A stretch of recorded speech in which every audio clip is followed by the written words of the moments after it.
prepare for this, and for the fees that they're supposed to pay, they used to borrow, they used to sell, and by 19 to 24 in the education committee, from 24 to now, I'm in the finance committee.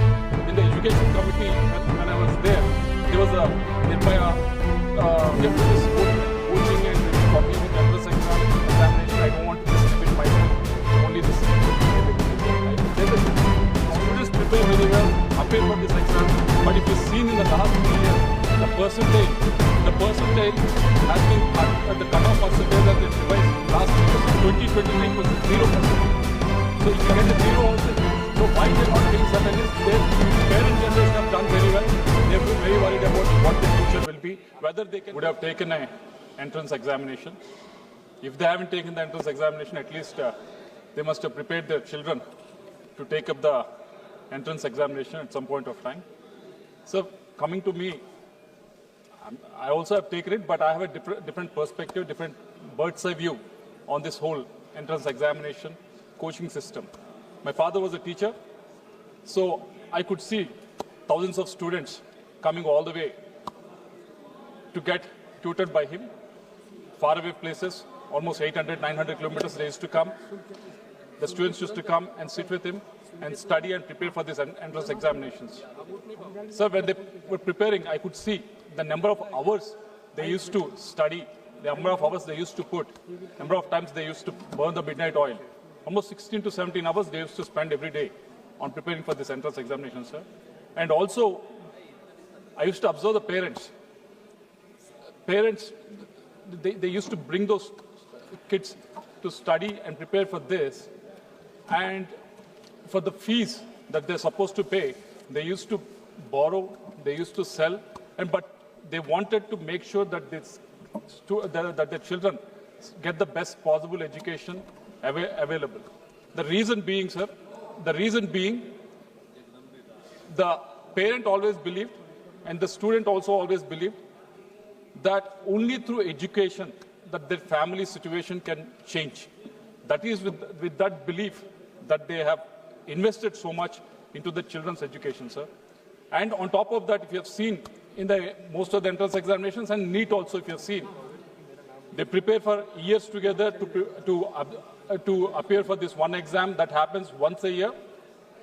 On top of that, even if they are sick or for any other reasons, if someone else died in the family also, still they cannot get away from that. They have to come and only attend the exam only on that day. And they can't be late even for 1 minute also. They have to be on time or before time to appear for this exam. When they do all this for years, it's not for months they prepare for almost 5-6 years for this exam. When they do all this and come and appear for this exam and write this exam, and within 2 days or 3 days time, they come to know that paper have leaked and again have to repeat the whole exercise. Imagine, I can totally empathize with the students and their frustration, what they're exhibiting. Not only me, everyone here will empathize with what students are going through, and we don't want that to happen. And government, I have to appreciate the government for actually coming out and putting the head down and making sure that changes happen. Sir, once the paper has leaked, what the government has done? The government has made sure those 15 people who are involved in that are arrested. The government has come forward and conducted the re-examination. The government has come forward and given the results in a record time also. This is what the government has done with regards to the NEET exam. Not only that, sir, they overhauled the NTA, National Testing Agency. Also, they have changed the Secretary of the Education. And also, the government didn't stop there. Prime Minister Narendra Modi didn't stop there. He wanted to go further. He understands what is that the system needs to be fixed. So he has appointed a high-level committee under Nandan Nilekani to make sure that NEET can happen in a much more systematic manner. And on top of that, this is the bill that government has brought in, sir. So there are only few things that students have asked, but government has understood the core of this problem and made most of these changes and brought this bill also here, sir. About this bill, Bhanushri Swaraj has explained very thoroughly about it, so I don't want to go further into that. But everyone, even I saw TMC members also supporting this bill, and everyone in this house will support this bill. This will actually speeden up the process, not only speeden up the process, but also the penalties has been increased, and also the special court provision has been provided for the state governments to institute. So these all provisions has been incorporated in the bill. But one suggestion or two suggestions I have for the two different ministries is I have been in the committees. I was in the committee from 2019 to 24 in the education committee, and from 24 to now, I'm in the finance committee. In the education committee, when I was there was a Nirbhaya issues that was discussed in the committee. So when I listened to those issues, they also have the fast track courts. But the problem that they have is that the problem that they have is the speed at which that they are being dealt with. There is still a lag. Of course, there's much better than the normal courts, but still there is a lag that is happening in this fast track court. So I think the law ministry can look into it. Second is with regards to the we've been in the finance committee also, and various tribunals also mentioned that. So in the second issue is with regards to the Honourable Home Minister. Sir, I request under him is where forensic sciences is there, and even now, if you look at it across the states, if you look at it in various states, 40% of the forensic positions are still lying vacant, sir. 40% of the forensic positions are, because we can have courts, we can have the punishments, but unless you have the forensic people on ground to collect the evidence and bring them to justice, nothing can happen. So I request Honourable Home Minister to look at it in a very serious manner, sir. Sir, I didn't want to bring this up, but I'm forced to bring this up because of what's happening. Minister is sitting here, he's taking your serious. Not that, sir. What I'm about to bring it. He's taking your. What I'm about to bring it, I didn't want to bring it, but I'm forced to bring it because what's happening outside, at least in the state of Andhra Pradesh, I have to put it here. There's an exam, DSC examination that has happened, sir, in Andhra Pradesh. It has happened in 2018, and then it has happened only after 2024. When it happened in 2018, those papers were corrected in 2022. Those papers were not corrected in a proper manner. Because of that, the High Court has defuncted that exam.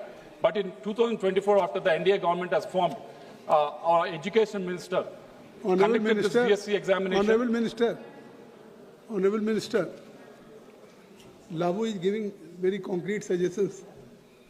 Sir, I think he's a... That's why I'm drawing your attention only because of you. You go ahead. You go ahead. So there's a DSC exam. Sir, I will give you sufficient. So there is a DSC exam that happened in 2018, for which the papers are corrected in 2022 in Andhra Pradesh, sir. And those papers were not corrected in a proper manner, and the High Court has struck it down and put it aside. And after 2024, when NDA formed the government, again, under the leadership of Education Minister of Andhra Pradesh, Nara Lokesh, he has made sure that DSC exam is again conducted in a bigger fashion. The main reason being, we want to recruit as many teachers as possible. We want to make sure that teachers are there in every corner of the of Andhra Pradesh. That was the reason why we have done it, sir. And lots of students have appeared. It's done in very transparent manner. It's done in very transparent manner. Almost 16,347 youth who has prepared for so many years has been selected and has been allocated positions across Andhra Pradesh as teachers, sir. But what in our Andhra Pradesh right now, our opposition party, which is there in Andhra Pradesh, YSR Congress party is doing is trying to create these rumors, trying to create this fake narrative, to create confusion among the students or the teachers who have been selected. Sir, I request, as you brought this bill, I request to make, at least in the next iteration, to bring an amendment to this bill, wherein not just when the paper is leaked, you take permission, but when this sort of rumor mongering is also being done, there needs to be some sort of a punishment that needs to be initiated, sir. So I request the ministry to look into it, at least in the next iteration of the bill, sir. Sir, when we are talking about this whole coaching and we're talking about the entrance examination, I don't want to just limit myself to only this NEET and everything, sir. There's a process to this whole thing. There is a coaching system that happens. There is a pre-NEET that happens. There's a post-NEET that happens. When you look at the coaching system, as I told you earlier, these days, earlier they used to only prepare for 2 or 3 months to write these entrance examinations. Either in Andhra and Telangana, we used to have MSET examination. They used to prepare 2 or 3 months. But with NEET, they start preparing when they're in the 7th standard, 8th standard. So it goes on for 5 to 6 years. Sir, when you look at these coaching institutes right now, their market, whole market is around 56,000 crores, sir. And in the next 6 to 7 years, it is going to almost 1 lakh crores.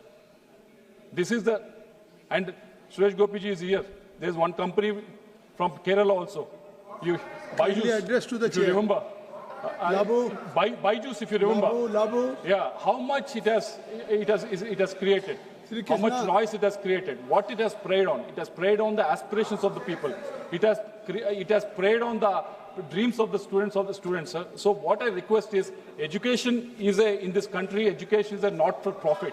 I request the government to bring in a reform, at least for the coaching centers, sir, bringing in a national coaching regulation framework so that we make this education as a not-profit, keep it not-profit, and eligible for every student across the country, sir. I request the government to look at it very seriously, sir.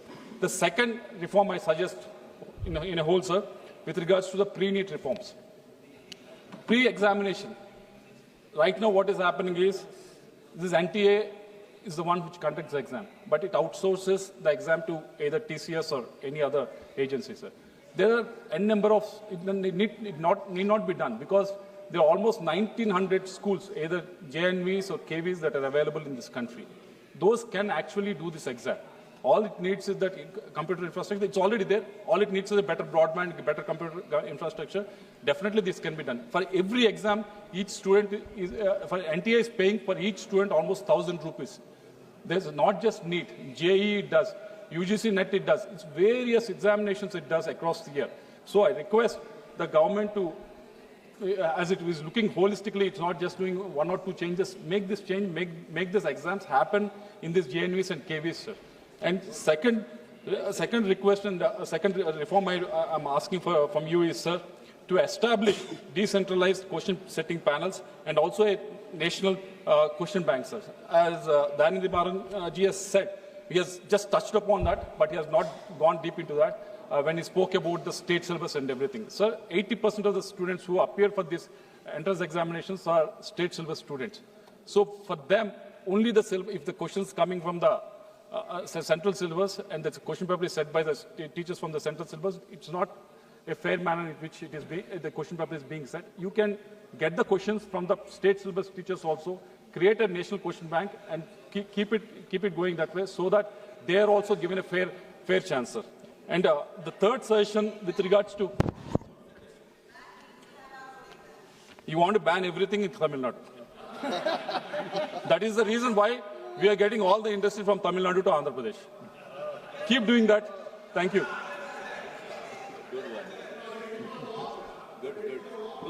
And third pre-NEET reform, sir, with regards to, right now this whole exam is about one exam. I told you earlier, there's one exam that happens once a year.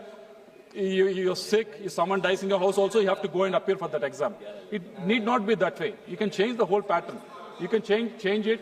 You can incorporate some percentage of it, can be given to 10th class or plus 2. So you can have that percentage incorporated in that. And second, if you can give some percentage for the aptitude test, which can happen year round. And third is you can have some percentage attributed to the subjects that as per NEET or JEE you can conduct, which doesn't have to happen once a year. It can happen multiple times a year, like how SAT. In US, SAT does the same test, but kindly it happens not just once, it happens multiple times. So I request to overhaul. This exam in such a way that it doesn't happen once a year, sir, it happens multiple times a year, sir. Sir, coming to the post-NEET reforms. I hope you have given to suggestions, boss. Instead, you're only talking about politics. Always talking about politics. At least listen to something. Please listen. Give some positive suggestions. He's giving good suggestions. I'm not saying tu meme. At least, sir, coming to the post. Kindly address to the chair. Sir, coming to the post-NEET reform, sir. Post-NEET reforms again. Dayani Madhav has touched on this, sir. Sir, Sir, there is a need for the for introducing the statutory counselling calendar, sir. Right now, if you've seen the amount of days it takes once someone writes a UG exam, and 1 minute, sir.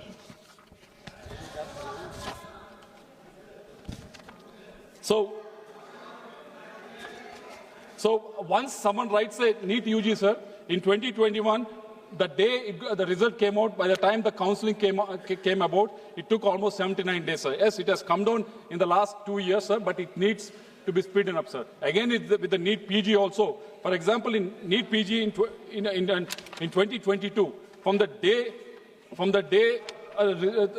result came, by the time the counselling has actually happened, it took almost 106 days, sir. And in 2023, it took 135 days. I don't know why.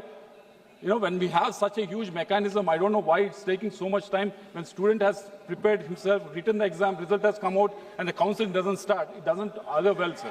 And second suggestion I want to give with regards to the post-NEET.